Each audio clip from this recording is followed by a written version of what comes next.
안녕하세요. 더 맑은 내과 콩팥-튜브 시청자 여러분, 더 맑은 내과 원장 박민선입니다.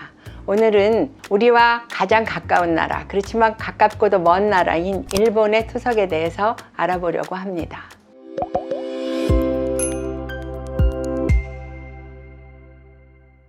일본은 인종적으로, 문화적으로 우리 참 가까운 나라 중에 하나이지요. 그런데 일본의 투석 환자들과 한국의 투석 환자들 혹은 투석 시스템에는 약간의 차이가 있습니다. 세계에서 인구 대비 투석 환자가 가장 많은 나라는 일본이고 두 번째로 많은 나라는 대만입니다. 그 이유는 투석 환자가 매우 오래 살기 때문이고, 둘째는 투석 시스템이 그만큼 잘 되어 있기 때문입니다. 현재 투석을 하고 있는 환자가 5년 동안 계속 생존해 있는 비율이 얼마냐를 우리가 5년 생존율이라고 하는데요. 2000년 초반대로 보면 일본은 50에서 60%의 환자가 여전히 투석을 하면서 생존해 있고, 우리나라는 2000년대 초반에는 한 30에서 35% 정도만 생존해 있는 것으로 나와 있었습니다. 미국도 우리와 비슷하게 30% 정도만 5년 생존율이 있었죠. 그런데 이게 20년이 지나고 난 2020년대에 들어와서는 일본 환자들은 5년 생존율이 60에서 70%, 우리나라도 많이 올라가서 60% 이상이 5년 이상 투석을 하고 있습니다. 거기에 반해서 미국의 투석은 역시 30%대에 남아 있어요.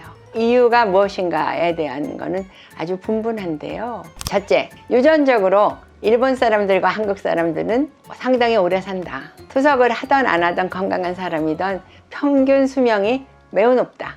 두 번째, 혈액 투석을 할 때 투석의 시간, 일주일 단위로 3회 정도의 투석을 한다고 치면 일본은 한 번 할 때 혈액 투석의 시간이 240분이 넘어요. 한국은 230분 정도라서 아마 4시간을 채 못 채우는 분들이 꽤 되는구나. 미국은 1회 투석 시간이 200분.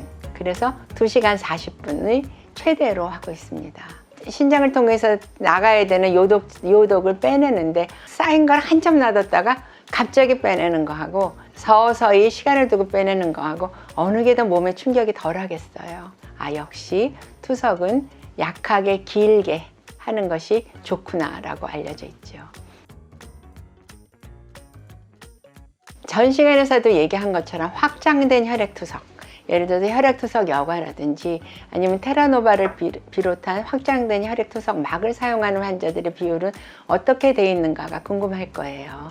2023년 확장된 혈액투석 HDF를 하는 비율이 일본은 50에서 60%의 환자가 HDF를 사용하고 있습니다. 미국에서는 10에서 20% 정도가 혈액투석 여과를 하고 있고요. 우리나라는 30% 정도의 환자들이 HDF를 하고 있습니다.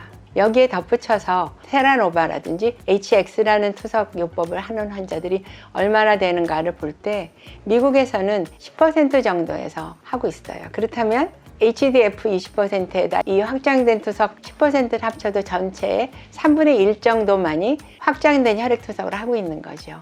근데 일본에서는 10% 정도 하고 있기 때문에 전체의 한 70% 정도 새로운 투석 기법을 사용하고 있습니다.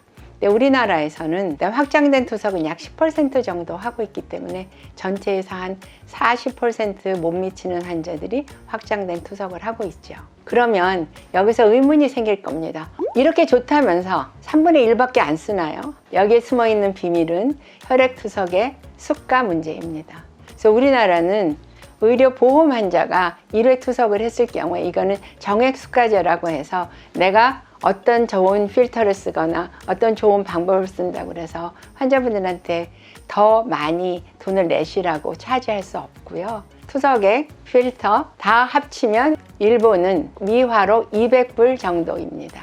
27만 원이죠. 우리나라는 15만 5천 원, 의료 보호일 경우에는 14만 5천 원 정액입니다. 이 환자는 테라노바를 썼기 때문에 기존 투석 막에 비해서 한 30% 비싸니까 30% 더 주세요 라고 할 수 있는 자유가 없어요. 그러니까 더 비싼 거, 단돈 10원이라도 더 비싼 거에 손에 미치기가 마음에 어려운 게 사실입니다. 박 원장님은 근데 왜 어떻게 해서 3분의 2나 쓰나요? 네, 저희 병원은 환자의 삶의 질이, 환자의 상태가 우리의 자존심이라고 생각하고 있어요. 좀 더 비용이 많이 들어도 저희 예산에서 허용하는 한 최대한도로 쓰자는 생각으로 하고 있으니까요. 그래서 오늘은 일본의 혈액투석의 상태를 보고 제가 반성 겸 그다음에 앞으로 나아갈 길을 어떻게 가면 좋을까 하는 고민을 하면서 이 시간을 만들어 봤습니다.